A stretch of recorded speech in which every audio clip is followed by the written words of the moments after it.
அனைவருக்கும் வணக்கம். Welcome to cinema land. David Ayer டைரக்ஷன்ல சமீபத்தில் வெளியான எ ஒர்க்கிங் மேன் என்ற அமெரிக்கன் ஆக்ஷன் த்ரில்லர் படத்தோட விமர்சனத்தை தான் இந்த எபிசோட்ல நம்ம பார்க்க போறோம். ஃபர்ஸ்ட் இந்த படத்தோட ஒன்லைன் ஸ்டோரி என்னன்னு பார்த்துடலாம்.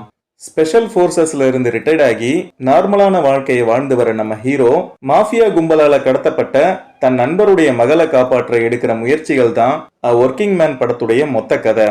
இனி இந்த படத்துடைய டீடைல் ரிவ்யூக்கு போகலாம். இதுவரை என்னோட சேனலை சப்ஸ்கிரைப் பண்ணலைன்னா சப்ஸ்கிரைப் பண்ணுங்க, கூடவே ஆல் பட்டனையும் பிரஸ் பண்ணுங்க.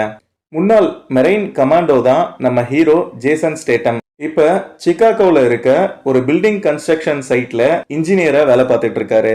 இந்த கன்ஸ்ட்ரக்ஷன் கம்பெனியின் ஓனர்ஸான கார்சியா ஃபேமிலியோட ரொம்ப க்ளோஸா இருக்காரு. ஒரு நாள் கார்சியா குடும்பத்தின் டீனேஜ் மகள் ஜென்னி ரஷ்யன் மாஃபியாக்களால கடத்தப்படுறா. போலீஸ் கிட்ட கம்ப்ளைண்ட் கொடுத்து 2 நாளைக்கு மேல ஆகியும் எந்த முன்னேற்றமும் இல்லாததால ஜெனியோட அப்பா இந்த விஷயத்த நம்ம ஹீரோ கிட்ட கொண்டு போய் தன்னோட மகளை காப்பாற்றி தரும்படி கேக்குறாரு. வழக்கமா எல்லா ஆக்ஷன் ஹீரோவும் சொல்ற மாதிரியே நம்ம ஹீரோவும் ஆரம்பத்துல முடியாதுன்னு சொல்றாரு. ஆனா 5 நிமிஷத்துக்கு பிறகு சரின்னு ஒத்துக்கிட்டு கடத்தப்பட்ட ஜென்னியை காப்பாத்த கிளம்புறாரு. இதுக்கப்புறம் நம்ம ஹீரோ சந்திச்ச சவால்கள் என்ன, கடத்தப்பட்ட பெண்ணை பத்திரமா அவரால் காப்பாற்ற முடிஞ்சுதா இல்லையா என்பதுதான் இந்த படத்துடைய மீதி கதை. இனி இந்த படத்துல இருக்க இன்ட்ரெஸ்டிங்கான விஷயங்கள் எல்லாம் என்னென்ன என்பதை பார்த்துடலாம். சக் டிக்சன் என்பவர் எழுதிய லெவன்ஸ் ட்ரேட் என்ற நாவலை அடிப்படையா வச்சுதான் இந்த படத்தை உருவாக்கி இருக்காங்க. பல வருஷங்களுக்கு முன்பு வெளிவந்த டேக்கன் படத்தோட கதை போலதான் இந்த படத்தோட கதையும். அதுல தன்னோட மகளை காப்பாத்த ஹீரோ போறாரு, இந்த படத்துல ஃப்ரெண்டோட மகளை காப்பாத்த ஹீரோ போறாரு. இவ்வளவுதான் வித்தியாசம். பல லேயர்ஸ்ல இருக்க வில்லன்களை அடிப்பது போல இருக்கிற இந்த படத்தோட ஸ்கிரீன் பிளே 90s ஸ்டைல்ல இருந்தது. படத்தின் டைரக்டரான டேவிட் ஏயரும் சில்வஸ்டர் ஸ்டாலனும் இணைந்து இந்த படத்துடைய திரைக்கதையை அமைச்சிருக்காங்க. சில நல்ல அதிரடி ஆக்ஷன் காட்சிகள் இந்த படத்துல இருக்கு.